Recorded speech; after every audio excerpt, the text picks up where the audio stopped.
I'm just saying, we keep tagging us. We real good. We good. It's all love. Just how we respect our trauma. That's it. We good. It's all good. It's all good. Hi. Yes. I just want to say that the black community, and I think I speak for every single black person in the black community, is that we are fed up. Everyone wants us to be calm when it's our blood that is shedding on these streets. This is unacceptable. You need not be a genius to know to push an individual out of a wheelchair. What bothered me the most was how comfortable these men were in being disrespectful to the men in my community. The men in our community are good enough to go to jail, and other people don't go to jail. Daniel Penny didn't go to jail.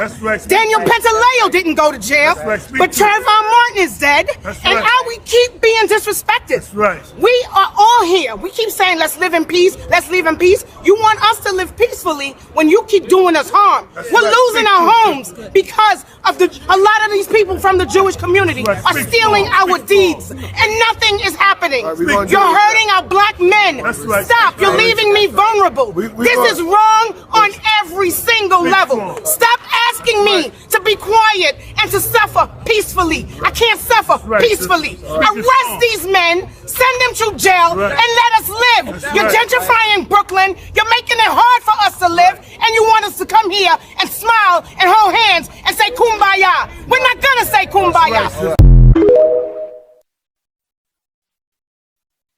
A courtroom confrontation today after the long-awaited sentencing in a major deed theft case was unexpectedly postponed. News 12's Shakti Dennis was there. Tensions ran high inside the Brooklyn courthouse today. On one side, victims of deed theft. On the other, supporters of Sanford Solnit, a disbarred lawyer who was convicted back in June for stealing 11 Brooklyn properties through a fraudulent real estate scheme targeting mostly minority homeowners in financial distress. His sentencing was supposed to happen today, but last night, some victims learned that it had been postponed. Lawyers say Solnit hadn't met with probation because of the Jewish holidays. Still, some victims came to court anyway, only to find dozens of Solnit supporters there too. He told me that I should not come today. Why can't I show up today as a victim? Why didn't he call all of them and tell them not to show up? Inside the courtroom, the judge set a new sentencing date and allowed one victim who traveled from out of state to read an impact statement. He took away my property. He took away my choice. Mr. Solnit harmed me and left me with a short end of the stick. Solnit's defense attorney says he respects the court's decision, but claims the victims are not telling the full story. This court found them guilty of making a false representation. Punishment will ensue for that. But this persistent notion that all of these individuals were hapless, unknowing, unintelligent individuals is just wrong. Victims and advocates say they're frustrated by how long the case has dragged on. Some are still fighting to keep their property. It destroyed our lives. They took more than 13 years away from us. The new sentencing date is now set to November 12th, and on that day, more victims are expected to address Solnit directly and tell him how this whole situation has impacted them. In downtown Brooklyn, Shakti Dennis, News 12 Brooklyn. A courtroom confrontation today after the long-awaited sentencing in a major deed. I have mentioned this in many videos. I don't know if you guys can look back because they have banned my videos. You see these people right here that's in the video? It happened in Brooklyn. There was about nearly 5 or 10. I think they have a list. I think it's about 25 or 30 people who had lost their homes because of these people. Okay, these individual people. All right, just looking at this video right here. Now, here was the thing. They were doing deed theft. They were taking away the people in them homes, changing their locks, flipping their houses, all kinds of stuff. And then they're not doing it in Brooklyn. They also trying to come to Queens. And to the people that the people that live in residing houses, peep this. And this is coming from the horse's mouth. You remember when Zoran Mandani was saying that they had a deficit for $12 billion? And there's a temporary that in June of 2026, you see how Kirby Harcum is not doing the budget? And she's trying to contemplate and saying that the rich people should not be paying taxes. And we're supposed to pay that 9.4%. 9/10 of the time, I bet you that they already put this in fruition for us to pay higher taxes. Because guess what? Because of all the problems that's happening, what they are doing. Okay? It's not ironic that there's been deed theft escalating in this year. They've been doing it a long time ago. But now it's coming out because their hands are getting dirty. These are the same people that will go to the courthouse on a Monday through Friday, except for Friday, and they have people to go and look at the listing of people's houses. And they also in charge of the tenant board and the association board, and also with upstate Albany. Okay? And these are the same people that when you go upstate New York, these are the same people that have entitlements and own real estate. So how you on welfare and you own real estate? That's why I said they need to start investigating them. Because what they did today kind of pissed off a lot of people and rubbed them the wrong way. They know that they did something wrong. They stole. Okay? They lied on pen and paper and forged deeds. Okay? Then they turn around and put these people out of their place and lie and say they did not do this, they didn't do that, and come to find out the people that were paying their bills. Okay? And they were basically assessing their houses. So now they are in trouble, and it's a whole bunch of them. And it's not only them too. It's a lot of foreigners that come from other countries doing it, and it's people that resign in here that are citizens are doing it. And the people that resign in here that's doing it is working with them. Okay? Because they're working through the court system. And the reason why they're postponing it, because they're investigating and finding out it's their own people that's helping them to steal from them. If I was one of that situation, God forbid, trust me, I would have gone ape shit inside there. There's no way they could have turned around and get away with it. And I would will follow the law protocol, but the way they had to postpone it, adjourn it for what? So they can go back to their country? I'm telling you, the justice system is not for our people, because most of the houses they stole was from black people. This is not right. This country is so unfair to us. In June for stealing 11 Brooklyn properties through a fraudulent real estate scheme targeting mostly minority homeowners in financial distress. On one side, black homeowners. On the other side, Jewish thieves. The reason this was postponed was because he was meant to be sentenced to like 3 years, or he stole over 20-something houses from black families. That's at least, let's assume each house is $500,000, because that's New York, Brooklyn. That's at least 10 million. 20-something houses. And the reason the sentencing is being postponed is because he was meant to be sentenced to a very small, short term. But now with all this noise around, all this noise around deed theft, the judge knows he's forced to give him a higher sentence. But so instead of doing it, he wants to postpone it so that hopefully people will forget, so that when people forget that hype has died down, then they'll give him maybe a year and a half, or they'll give him something. But yeah, that man is not going to see real prison time. See, you have to vote the Jewish judges out. Yes, election time, black folk, we need to start campaigning for this shit. It's fuck the presidency. It's all about local elections. Local elections is what we need to fucking get serious about. The 82-year-old who had paid off her house, was retired, had paid off all of her debt, is now having to go to court to fight for the house that she owns. Why? Because she went to go grocery shopping with her son.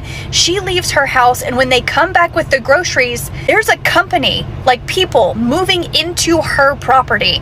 And when she tries to stop them, they call the police, and she's like, I own this house. They now have the title for the house that she paid for and owned. Now she's having to go to court because they're like, did you sign a paper? So now she has to figure out if she was somehow scammed by these people to sign over her title and not realize what she was doing, or if they simply forged her signature to get ownership of her house, because now they're saying what she's describing as Zionist LLC says they have the title of her house, not her. She reached out to the mortgage company that she had paid off and was like, what can I do? And they're like, there's nothing we can do because we don't have a lien on your property. And they tell her that's why you need to always keep a lien out on your home. Even if like you could pay it off outright, always keep even just like a home equity line of credit, like a HELOC loan out on it. But what they're not telling her is she could have put this in a trust, which again still would have cost her money if she went through an attorney to legally put her house in a trust, because then people wouldn't have been able to simply forge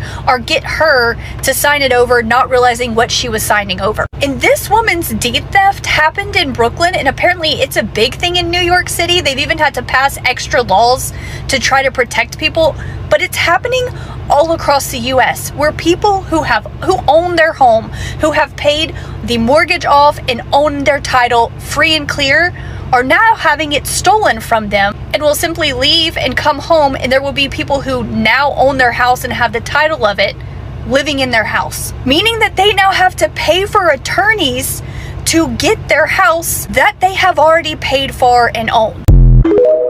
Let me tell you how hard this man goes. This man not only starts to hear how bad deed thefts have gotten, where the numbers of claims against people having their homes stolen from them illegally has tripled. Mambani was like, no, this is not going to happen. We are going to stop. How can a mayor stop something like this? By doing what he's supposed to be doing as a mayor. It take him years to like figure out, be like this political man, have to shake everyone's hand. No, 2 days.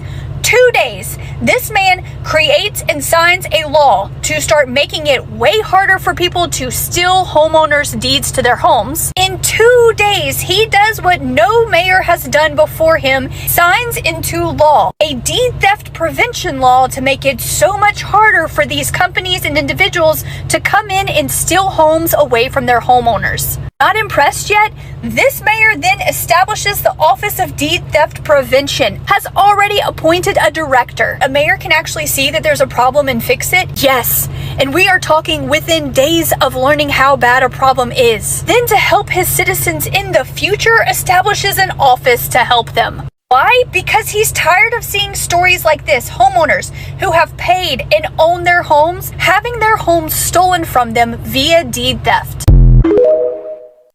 Story time, motherfuckers. The devil can take me down. Black people, can we start fighting now? They taking our fucking homes. They targeting old people. Can we take back our fucking homes now, y'all? Can we fight back now, y'all? Because I'm starting to dislike what the fuck these white people are doing to us. And they letting these Jewish people come and take our ancestors' homes. I don't like what's going on. This has to be stopped. Okay, can we start fighting now, black people?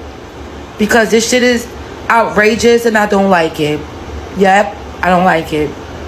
Apple Juice Housing Association can legally give homes to only Orthodox apple juice, says Supreme Court, after a mother of four complained that they had a property empty while she was on the waiting list. So a mother could not find her home. She was homeless. She was sleeping on the streets with her children, by the way.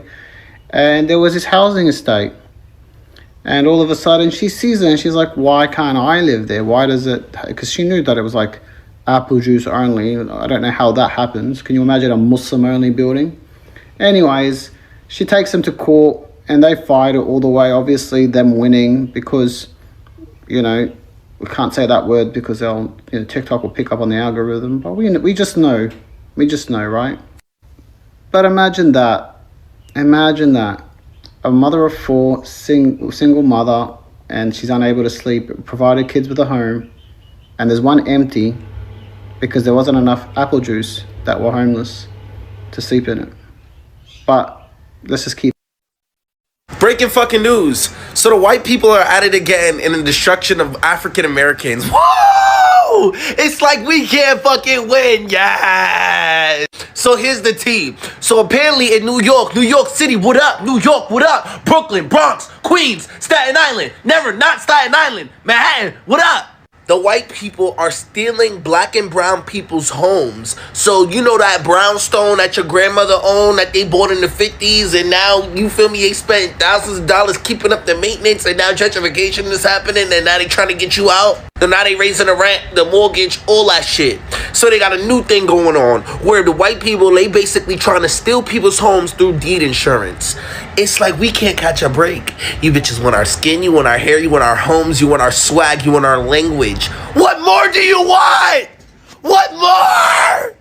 Ah! You're coming after the brownstones? Bitch, it ain't even Bed-Stuy anymore. There's white people living in the projects. What the fuck, man? Deed theft, where homeowners are essentially tricked out of their properties, has been a pervasive problem for a few years now. And now this group is rallying outside the governor's office, demanding that she do something about it. My father and I worked really hard. We scraped and we saved and we purchased our home legally and legitimately.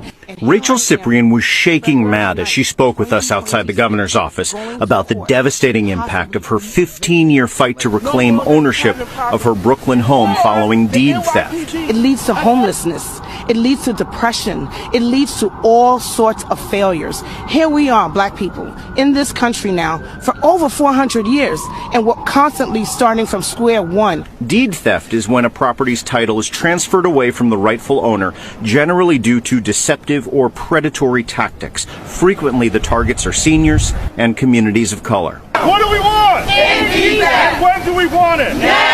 Now, Brooklyn City Councilman Chio Say is pressing the governor to put a moratorium on evictions where there's a deed theft case pending or being investigated. We are pleading to the governor, to the head of the state, to do right by all of us, to do right by black New Yorkers, and to do your job. During the moratorium, Chio Say and other elected leaders are demanding legislative fixes, like more support for homeowners in eviction court, special investigative units inside district attorneys' offices, a public database of shell companies associated with deed theft, and more. In response, a spokeswoman for the governor's office did not mention an immediate moratorium, but said the governor has taken a number of steps to push back against deed theft. Quote, "No New Yorker should be cheated out of the opportunity to keep their home," which is why Governor Hochul has proposed $40 million in her state budget for the Homeowner Protection Program, and why she has led the way in enacting strong protections to empower homeowners and crack down on illegal deed theft. But advocates say they will press on for more reform and that immediate moratorium. Moratorium now!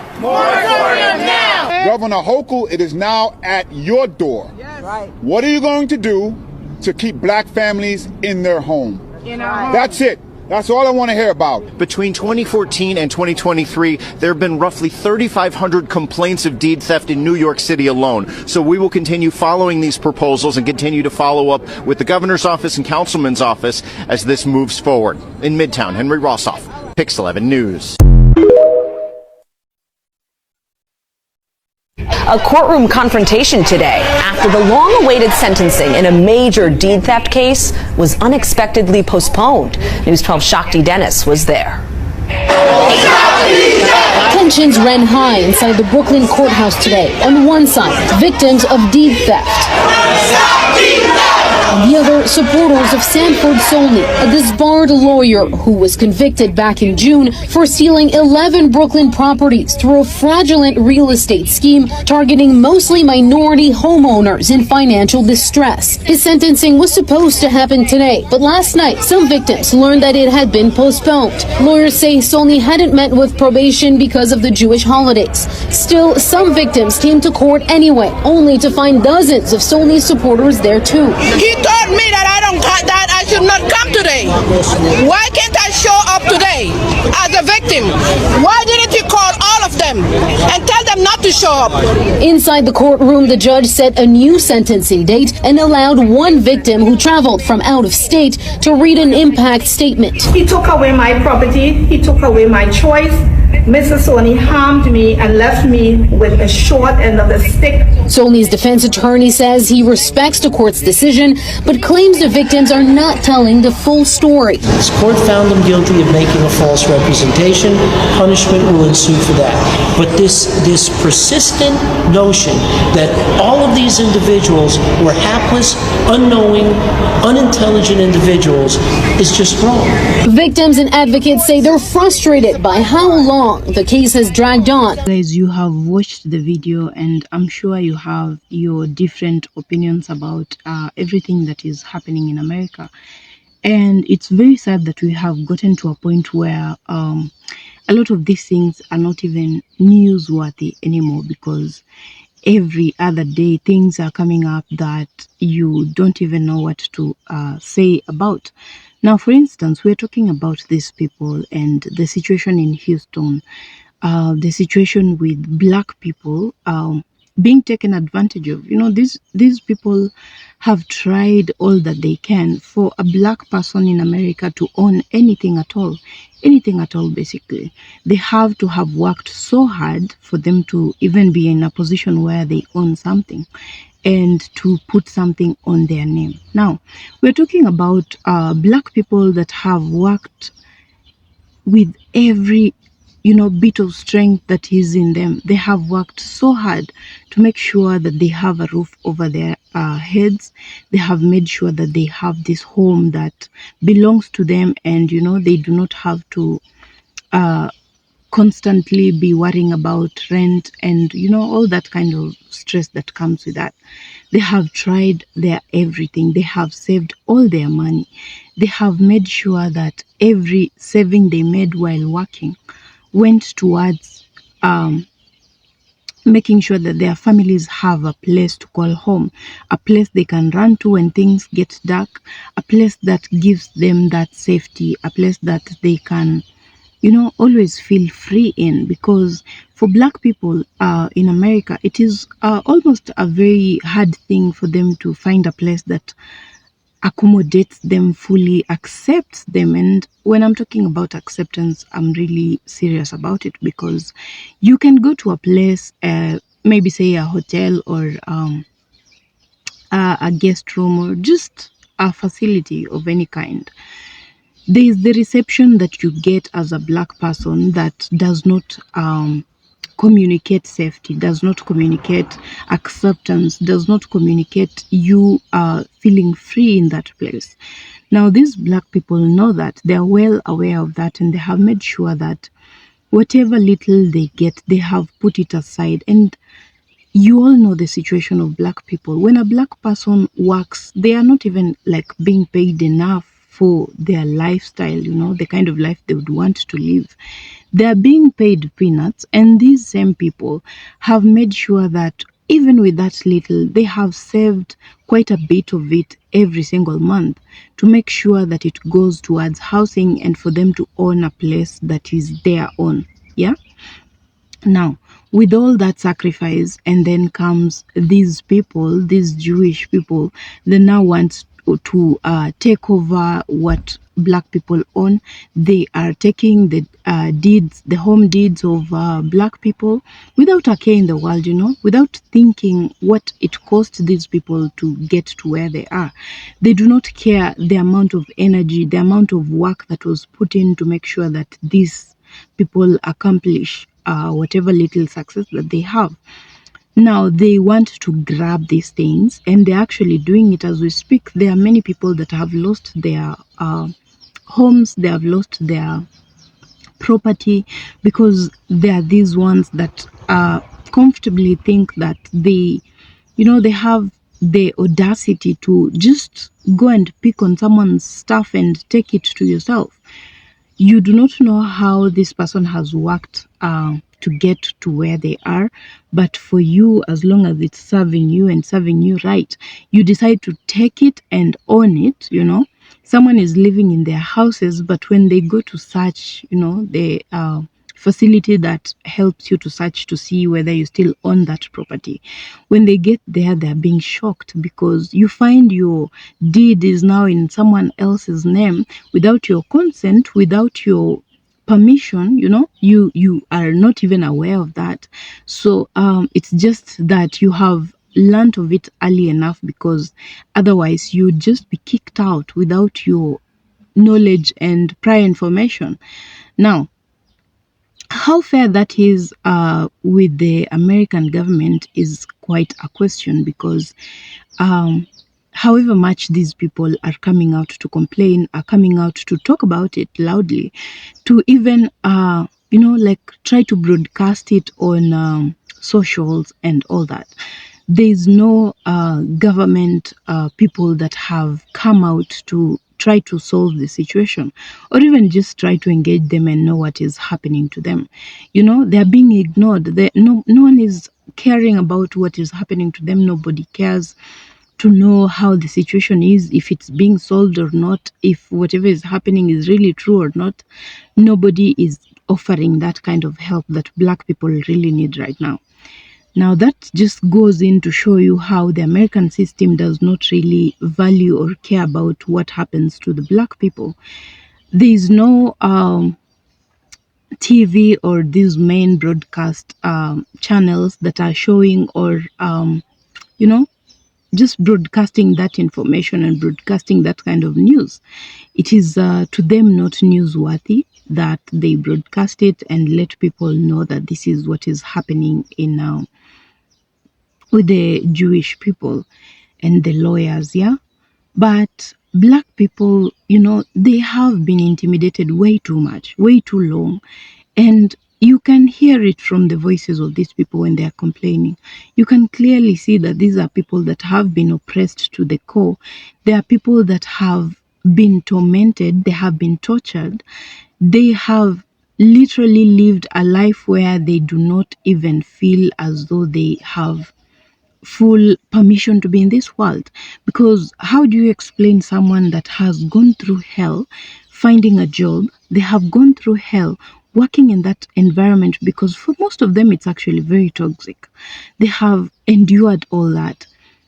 Getting a job is a problem, let's not forget that. For a Black person to find a job, I have done a video on this channel where someone was asking for some employees and Black people turned up, and the only question that this employer was able to ask was regarding race. These people that you're bringing to me to work for me, what race are they? When someone speaks like that, you definitely know that they are being discriminatory in their words, in their actions. They do not want Black people to be employed in their facility.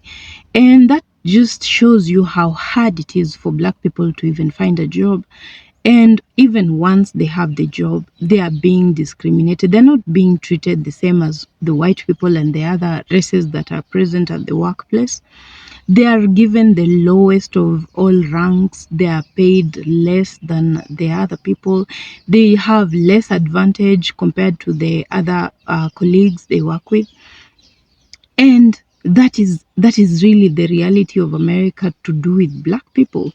And Black people have complained. They have talked about these things. They have done everything that is within their power to express to the government that this is what is happening to them.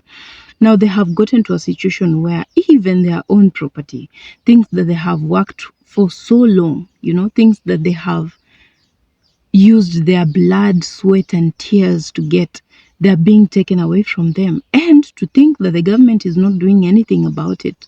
The government is not even asking what is happening. And, they literally just don't care about anything that is happening to Black people.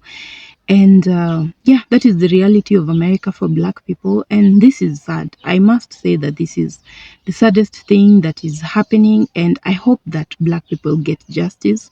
I hope that Black people find help in these trying times and remain strong and remain, talk about these things. Just let the world know that this is what is happening. And I also hope that you guys are keeping safe and being okay, making sure that everything is running smooth for you and for your friends. Just check on them to make sure that people are okay, especially these people that are being affected by this issue. talk to them, make them feel a bit better. I know it's not enough to just talk, but let's try to talk about it loud enough to make sure that they get some justice when all this goes. New subscribers, thank you so much for being here. If you've not subscribed to my channel, kindly consider doing that right now, and I will see you on my next video. So bye for now.